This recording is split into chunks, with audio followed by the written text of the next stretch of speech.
Hello everyone, welcome to our YouTube channel Educated Cherry.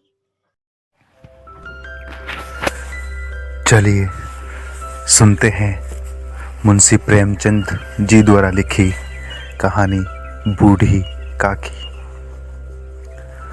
बुढ़ापा बहुधा बचपन का पुनरागमन हुआ करता है। बूढ़ी काकी में जीव व स्वाद के सिवा और कोई चेष्टा शेष न थी और न अपने कष्टों की ओर आकर्षित करने का। रोने के अतिरिक्त कोई दूसरा सहारा नहीं था। समस्त इंद्रियां, नेत्र, हाथ और पैर जवाब दे चुके थे। पृथ्वी पर पड़ी रहती और घर वाले कोई बात उनकी इच्छा के प्रतिकूल करते, भोजन का समय टल जाता या उसका परिमाण पूर्ण न होता अथवा बाजार से कोई वस्तु आती और उन्हें न मिलती तो वे रोने लगती थी। उनका रोना सिसकना साधारण न होता था। वे गला फाड़ फाड़ कर रोती थी। उनके पतिदेव को स्वर्ग सिधारे कालांतर हो चुका था। बेटे तरुण हो होकर चल बसे थे। अब एक भतीजे के सिवा और कोई न था। उसी भतीजे के नाम पर उन्होंने अपनी सारी संपत्ति लिख दी थी। भतीजे ने संपत्ति लिखते समय तो खूब लंबे चौड़े वादे किए, परंतु वे सब वादे केवल कुली डीपों के दलालों के दिखाए हुए सब्ज बाग थे। यद्यपि उस संपत्ति की वार्षिक आय 150-200 रुपए से कम न थी, तथापि बूढ़ी काकी को पेट भर भोजन भी कठिनाई से मिलता था। इसमें उनके भतीजे पंडित बुद्धिराम का अपराध था अथवा उनकी अर्धांगिनी श्रीमती रूपा का। इसका निर्णय करना सहज नहीं। बुद्धिराम स्वभाव के सज्जन थे, किंतु उसी समय तक जब तक कि उनके कोष पर कोई आँच न आए। रूपा स्वभाव से तीव्र थी सही, पर ईश्वर से डरती थी। अतएव बूढ़ी काकी को उसकी तीव्रता उतनी न खलती जितनी बुद्धिराम की भलमान साहत। बुद्धिराम को कभी कभी अपने अत्याचार का खेद होता था। विचारते कि इसी संपत्ति के कारण मैं इस समय भला मानुष बना बैठा हूँ। यदि मौखिक आश्वासन और सुखी सहानुभूति से स्थिति में सुधार हो सकता तो उन्हें कदाचित कोई आपत्ति न होती, परंतु विशेष व्यय का भय उनकी सचेष्टा को दबाए रखता था। यहाँ तक कि यदि द्वार पर कोई भला आदमी बैठा होता और बूढ़ी काकी उस समय अपना राग अलापने लगती तो वह आग बबूला हो जाते और घर में आकर उन्हें जोर से डांटते। लड़कों को बुढ़ों से स्वाभाविक विद्वेष होता ही है, और फिर जब माता पिता का यह रंग देखते तो बूढ़ी काकी को और सताया करते। कोई चुटकी काट कर भागता, कोई उन पर पानी की कुल्ली कर देता। काकी चीख मार कर रोती, परंतु यह बात प्रसिद्ध थी कि वह केवल खाने के लिए रोती हैं। अतएव उनके संताप और आर्तनाद पर कोई ध्यान नहीं देता था। हाँ, काफ़ी क्रोधातुर होकर बच्चों को गालियां देने लगती तो रूपा घटनास्थल पर आ पहुंचती। इस भय से काकी अपनी जिह्वा कृपाण का कदाचित ही उपयोग करती थी। यद्यपि उपद्रव व शांति का यह उपाय रोने से कहीं अधिक उपयुक्त था।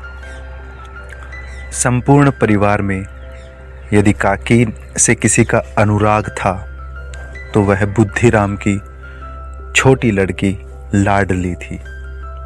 लाडली अपने दोनों भाइयों के भय से अपने हिस्से की मिठाई चबेना बूढ़ी काकी के पास बैठकर खाया करती थी।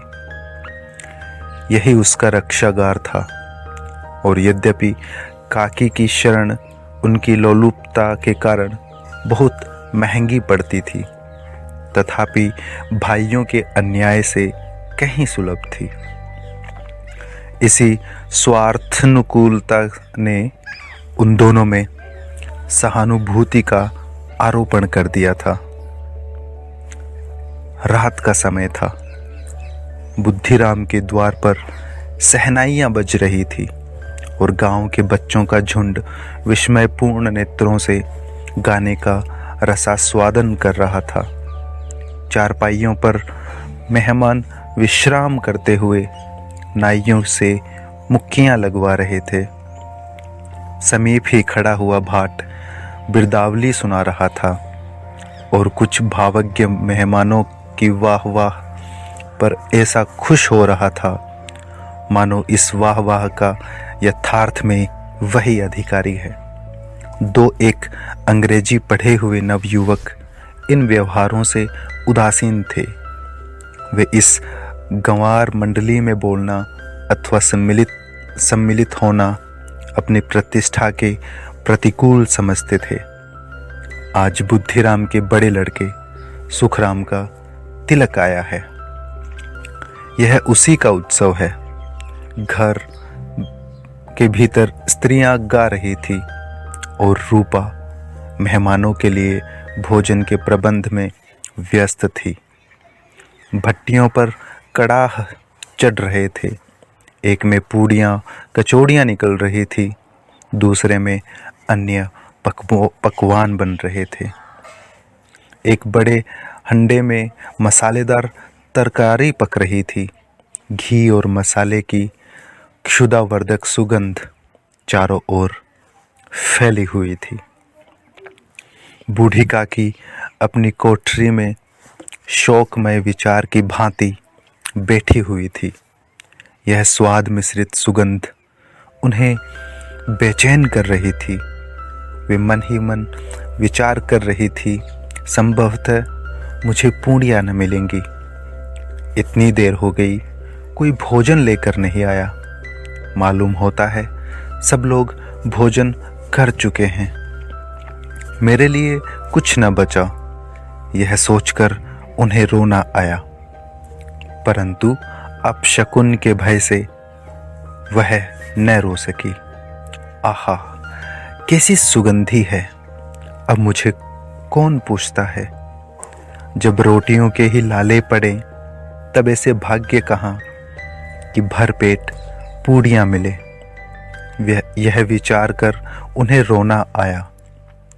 कलेजे में हूक सी उठने लगी, परंतु रूपा के भय से उन्होंने फिर मौन धारण कर लिया। बूढ़ी काकी देर तक इन्हीं दुखदायक विचारों में डूबी रही। घी और मसालों की सुगंधी रह रहकर मन को आपे से बाहर किए देती थी। मुंह में पानी भर भर आता था। पूड़ियों का स्वाद स्मरण करके हृदय में गुदगुदी होने लगती थी। किसे पुकारूं? आज लाडली बेटी भी नहीं आई। दोनों छोकरे सदा दिख जाया करते थे, आज उनका भी कहीं अता पता नहीं। कुछ मालूम तो होता कि क्या बन रहा है। बूढ़ी काकी की कल्पना में पूड़ियों की तस्वीर नाचने लगी। खूब लाल लाल, फूली फूली, नरम नरम होंगी। रूपा ने भली भांति मोयन दिया होगा। कचौड़ियों में अजवाइन और इलायची की महक आ रही होगी। एक पूड़ी मिलती तो जरा हाथ में लेकर देखती। क्यों न चलकर कड़ाह के सामने ही बैठूं। पूड़ियाँ छन छन कर तैरती होंगी। कड़ाह से गरम निकालकर थाल में रखी जाती होंगी। फूल हम घर में भी सूंघ सकते हैं, परंतु वाटिका में कुछ और ही बात होती है। इस प्रकार निर्णय करके बूढ़ी काकी उकड़ू बैठकर हाथों के बल सरकती हुई कठिनाई से चौखट से उतरी और धीरे धीरे रेंगती हुई कड़ाह के पास आ बैठी। यहाँ आने पर उन्हें जितना ही धैर्य हुआ जितना भूखे कुत्ते को खाने वाले के सम्मुख बैठने में होता है। रूपा उस समय कार्यभार से उद्विग्न हो रही थी। कभी इस कोठे में जाती, कभी उस कोठे में, कभी कड़ाह के पास आती, कभी भंडार में जाती। किसी ने बाहर से आकर कहा, महाराज ठंडाई मांग रहे हैं। ठंडाई देने लगी। इतने में फिर किसी ने कहा, भाट आया है, उसे कुछ दे दो। भाट के लिए सीधा निकाल रही थी कि एक तीसरे आदमी ने आकर पूछा, अभी भोजन तैयार होने में कितना विलंब है, जरा ढोल मजीरा उतार दो। बेचारी अकेली स्त्री दौड़ते दौड़ते व्याकुल हो रही थी, झुंझलाती थी, कूदती थी, परंतु क्रोध प्रकट करने का अवसर न पाती थी। भय होता कहीं पड़ोसी ने यह न कहने लगे कि इतने में उबल पड़ी। प्यास से स्वयं उसका कंठ सूख रहा था, गर्मी के मारे फूंकी जाती थी, परंतु इतना अवकाश भी नहीं था कि जरा पानी पी लें अथवा पंखा लेकर झले। यह भी खटका था कि जरा आंख हटी और चीजों की लूट मची।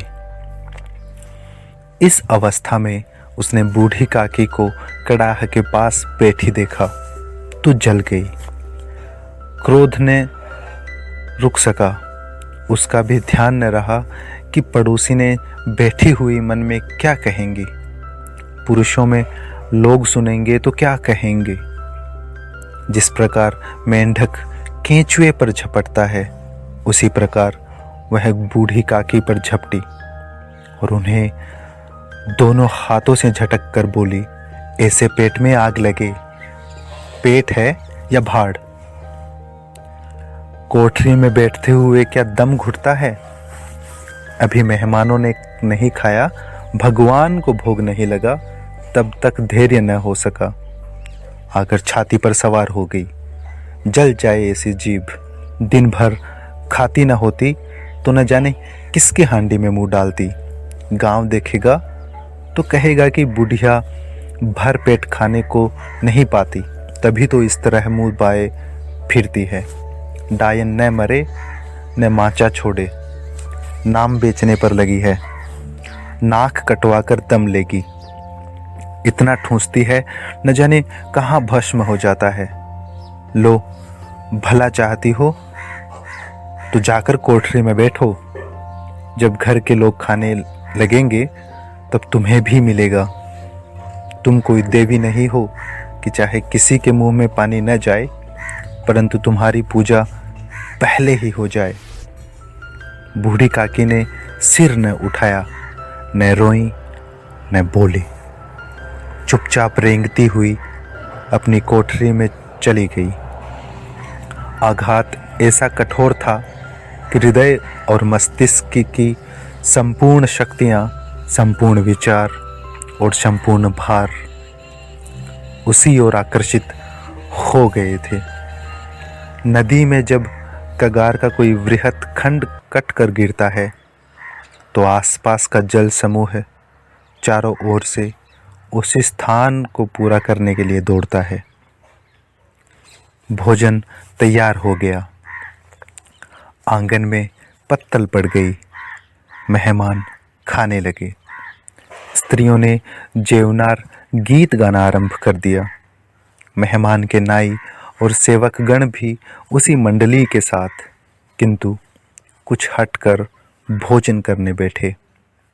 परंतु सभ्यतानुसार जब तक सब के सब खा न चुके, कोई उठ नहीं सकता था।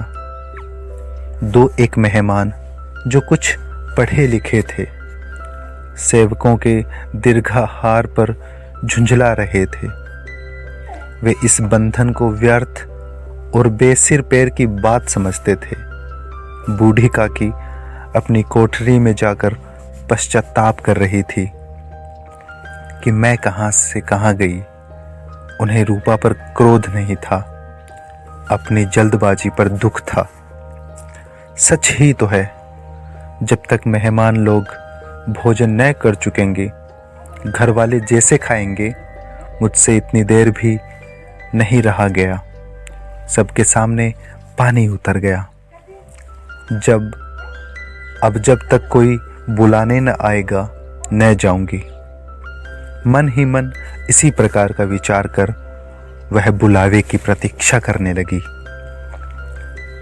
परंतु घी की रुचिकर सबास बड़े ही धैर्य परीक्षक प्रतीत हो रही थी। उन्हें एक एक पल एक एक युग के समान मालूम हो रहा था। अब पत्तल बिछ गई होंगी, अब मेहमान आ गए होंगे, लोग हाथ पैर धो रहे हैं, नाई पानी दे रहा है। मालूम होता है लोग खाने बैठ गए, जेवनार गाया जा रहा है। धीरे धीरे एक गीत गुनगुनाने लगी। उन्हें मालूम हुआ कि मुझे गाते देर हो गई। क्या इतनी देर तक लोग भोजन कर ही रहे होंगे? किसी की आवाज नहीं सुनाई देती। अवश्य ही लोग खा पी कर चले गए। मुझे कोई बुलाने नहीं आया। रूपा चिढ़ गई है, क्या जाने न बुलावे। सोचती हो कि आप ही आएंगी। वह कोई मेहमान तो नहीं जो उन्हें बुलाऊं। बूढ़ी काकी चलने के लिए तैयार हुई, यह विश्वास कि 1 मिनट में पूड़ियाँ और मसालेदार तरकारियाँ सामने आएंगी। उसकी स्वादेंद्रिया को गुदगुदाने लगा। उन्होंने मन में तरह तरह के मंसूबे बांधे। तरकारी से पूड़ियाँ खाऊंगी, फिर दही और शक्कर से कचौड़ियाँ रायते के साथ मज़ेदार मालूम होंगी। चाहे कोई बुरा माने चाहे भला, मैं तो मांग मांग कर खाऊंगी। यही न लोग कहेंगे कि इन्हें विचार नहीं। कहा करे, इतने दिन बाद पूड़ियाँ मिल रही है तो मुँह जूठा करके थोड़े ही उठाऊंगी। वह उकड़ू बैठकर हाथों के बल सरकती हुई आंगन में आई। परंतु हाय दुर्भाग्य, अभिलाषा ने अपने पुराने स्वभाव के अनुसार समय की मिथ्या कल्पना की थी। मेहमान मंडली अभी बैठी हुई थी। कोई खाकर उंगलियां चाटता, कोई तिरछे नेत्रों से देखता था कि और लोग अभी खा रहे हैं या नहीं। कोई इस चिंता में था कि पत्तल पर पूड़ियाँ छूटी जाती हैं, किसी तरह इन्हें भीतर रख लेता। कोई दही खाकर जीभ चटकारता, परंतु दूसरा दोना मांगते संकोच करता था कि इतने में बूढ़ी काकी रेंगती हुई उनके बीच में जा पहुंची। कई आदमी चौंक कर उठ खड़े हुए, पुकारने लगे, अरे यह बुढ़िया कौन है? यह कहाँ से आ गई? देखो किसी को छू न दे। पंडित बुद्धिराम काकी को देखते ही क्रोध से तिल मिला गए। पूड़ियों का थाल लिए खड़े थे। थाल को जमीन पर पटक दिया और जिस प्रकार निर्दय महाजन अपने किसी बेईमान और भगोड़े कर्जदार को देखते ही झपट कर उसका टेंटुआ पकड़ लेता है, उसी तरह लपक कर उन्होंने बूढ़ी काकी के दोनों हाथ पकड़े और घसीटते हुए लाकर उन्हें अंधेरी कोठरी में धम से पटक दिया। बूढ़ी काकी की आशा रूपी वाटिका लू के एक ही झोंके से नष्ट विनष्ट हो गई। मेहमानों ने भोजन किया, घर वालों ने भोजन किया, बाजे वाले धोबी चमार भी भोजन कर चुके, परंतु बूढ़ी काकी को किसी ने न पूछा। बुद्धिराम और रूपा दोनों ही बूढ़ी काकी को उनकी निर्लजता के लिए दंड देने का निश्चय कर चुके थे। उनके बुढ़ापे पर, दीनता पर, हतज्ञान पर किसी को करुणा न आती थी। अकेली लाडली उनके लिए कूढ़ रही थी। लाडली को काकी से अत्यंत प्रेम था। बेचारी भोली लड़की थी। बाल विनोद और चंचलता की उसमें गंध तक न थी। दोनों बार जब उसके माता पिता ने काकी को निर्दयता से घसीटा तो लाडली का हृदय ऐंठ कर रह गया। वह झुंझला रही थी कि यह लोग काकी को क्यों न बहुत सी पूड़ियां नहीं दे देते तो क्या बिगड़ जाएगा। वह काकी के पास जाकर उन्हें धैर्य देना चाहती थी, परंतु माता के भय से न जाती थी। उसने अपने हिस्से की पूड़ियां बिल्कुल न खाई थी, अपनी गुड़ियों की पिटारी में बंद कर रखी थी। वह उन पूड़ियों को काकी के पास ले जाना चाहती थी। उसका हृदय अधीर हो रहा था। बूढ़ी काकी मेरी बात सुनते ही उठ बैठेंगी, पूड़ियां देखकर कैसी प्रसन्न होंगी, मुझे खूब प्यार करेंगी। रात के 11 बज गए थे। रूपा आंगन में पड़ी सो रही थी। लाडली की आंखों में नींद न आती थी। काकी को पूड़ियां खिलाने की खुशी उसे सोने न देती थी। उसने गुड़ियों की पिटारी सामने ही रखी थी। जब विश्वास हो गया कि अम्मा अब सो रही है तो वह चुपके से उठी और विचारने लगी कैसे चलूं। चारों ओर अंधेरा था। केवल चूल्हे में आग चमक रही थी। चूल्हे के पास एक कुत्ता लेटा हुआ था। लाडली की दृष्टि द्वार के सामने वाले नीम की ओर गई। उसे मालूम हुआ कि उस पर हनुमान जी बैठे हुए हैं। उनकी पूंछ, उनकी गदा सब स्पष्ट दिखाई दे रही है। मारे भय के उसने आंखें बंद कर ली। इतने में कुत्ता उठ बैठा। लाडली को साहस हुआ। कई सोए हुए मनुष्यों के बदले एक भागता हुआ कुत्ता उसके लिए अधिक धैर्य का कारण हुआ। उसने पिटारी उठाई और बूढ़ी काकी की ओर चली। बूढ़ी काकी को केवल इतना स्मरण था कि किसी ने मेरे हाथ पकड़कर घसीटे। फिर ऐसा मालूम हुआ जिससे कोई पहाड़ पर उड़ाए लिए जाता है। उनके पैर बार बार पत्थरों से टकराए। तब किसी ने उन्हें पहाड़ पर से पटका। वे मूर्छित हो गई। जब वे सचेत हुई तो किसी की जरा आहट भी न मिलती थी। समझी कि सब लोग खा पी कर सो गए और उनके साथ मेरी तकदीर भी सो गई। रात कैसे कटेगी राम, क्या खाऊं? पेट में अग्नि धधक रही है। हाँ, किसी ने मेरी सुध न ली। क्या मेरा ही पेट काटने से धन जुट जाएगा? इन लोगों को इतनी भी दया नहीं आती कि जाने बुढ़िया कब मर जाए, उसका जी क्यों दुखावे। मैं पेट की रोटियां ही खाती हूं कि कुछ और। इस पर यह हाल। मैं अंधी अपाहिज ठहरी, न कुछ सुनूं न बूझूं। यदि आंगन में चली गई तो क्या बुद्धिराम से इतना कहते न बनता कि काकी अभी लोग खा रहे हैं, फिर आना। मुझे घसीटा, पटका उन्हीं पूड़ियों के लिए। रूपा ने सबके सामने गालियां दी। उन्हीं पूड़ियों के लिए इतनी दुर्गति करने पर भी उनका पत्थर का कलेजा न पसीजा। सबको खिलाया, मेरी बात तक न पूछी। जब तब ही न दी तो अब क्या देंगे? यह विचार कर काकी निराशमय संतोष के साथ लेट गई। ग्लानि से गला भर भर आता था, परंतु मेहमानों के भय से रोती न थी। सहसा उनके कानों में आवाज आई, काकी उठो, मैं पूड़ियां लाई हूं। काकी ने लाडली की बोली पहचानी। चटपट उठ बैठी दोनों हाथों से लाडली को टटोला और उसे गोद में बिठा लिया। लाडली ने पूड़ियाँ निकाल कर दी। काकी ने पूछा, क्या तुम्हारी अम्मा ने दी हैं?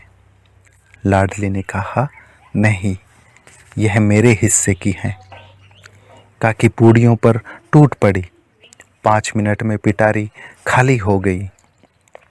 लाडली ने पूछा, काकी पेट भर गया? जैसे थोड़ी सी वर्षा ठंडक के स्थान पर और भी गर्मी पैदा कर देती है, उसी भांति इन थोड़ी सी पूड़ियों ने काकी की क्षुधा को और इच्छा को उत्तेजित कर दिया था। बोली, नहीं बेटी, जाकर अम्मा से और मांग लाओ। लाडली ने कहा, अम्मा सोती हैं, जगाऊंगी तो मारेंगी। काकी ने पिटारी को टटोला। उसमें कुछ खुरचन गिरे थे। उन्हें निकालकर वे खा गई। बार बार होठ चाटती थी, चटकारे भरती थी। हृदय महसूस रहा था कि और पूड़ियां कैसे पाऊं। संतोष सेतु जब टूट जाता है तब इच्छा का बहाव अपरिमित हो जाता है। मत वालों को मद का स्मरण करना उन्हें मदांध बनाता है। काकी का अधीर मन इच्छा के प्रबल प्रवाह से बह गया। उचित और अनुचित का विचार जाता रहा। वे कुछ देर तक उस इच्छा को रोकती रही।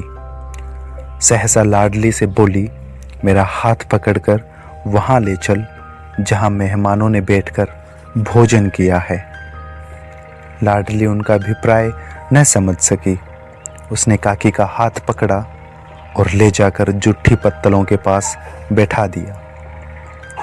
दीन, क्षुधातुर, हथक्यान बुढ़िया पत्तलों से पूड़ियों के टुकड़े चुन चुन कर भक्षण करने लगी। ओह, दही कितना स्वादिष्ट था, कचौरियाँ कितनी सलोनी, खस्ता कितनी सुकोमल। काकी बुद्धिहीन होते हुए भी इतना जानती थी कि मैं वह काम कर रही हूँ जो मुझे कदापि न करना चाहिए। मैं दूसरों की झूठी पत्तल चाट रही हूँ। परंतु बुढ़ापा तृष्णा रोग का अंतिम समय है, जब संपूर्ण इच्छाएं एक ही केंद्र पर आ लगती है। बूढ़ी काकी में यह केंद्र उनकी स्वादेंद्रिया थी। ठीक उसी समय रूपा की आंखें खुली। उसे मालूम हुआ कि लाडली मेरे पास नहीं है। वह चौंकी, चारपाई से इधर उधर ताकने लगी कि कहीं नीचे तो नहीं गिर पड़ी। उसे वहां न पाकर वह उठ बैठी तो क्या देखती है कि लाडली जूठी पत्तलों के पास चुपचाप खड़ी है और बूढ़ी काकी पत्तलों पर से पूड़ियों के टुकड़े उठा उठा कर खा रही है।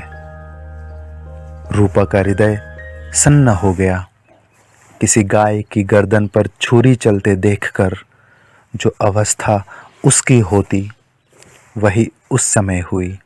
एक ब्राह्मणी दूसरों की जूठी पत्तल टटोले, इससे अधिक शोकमय दृश्य असंभव था।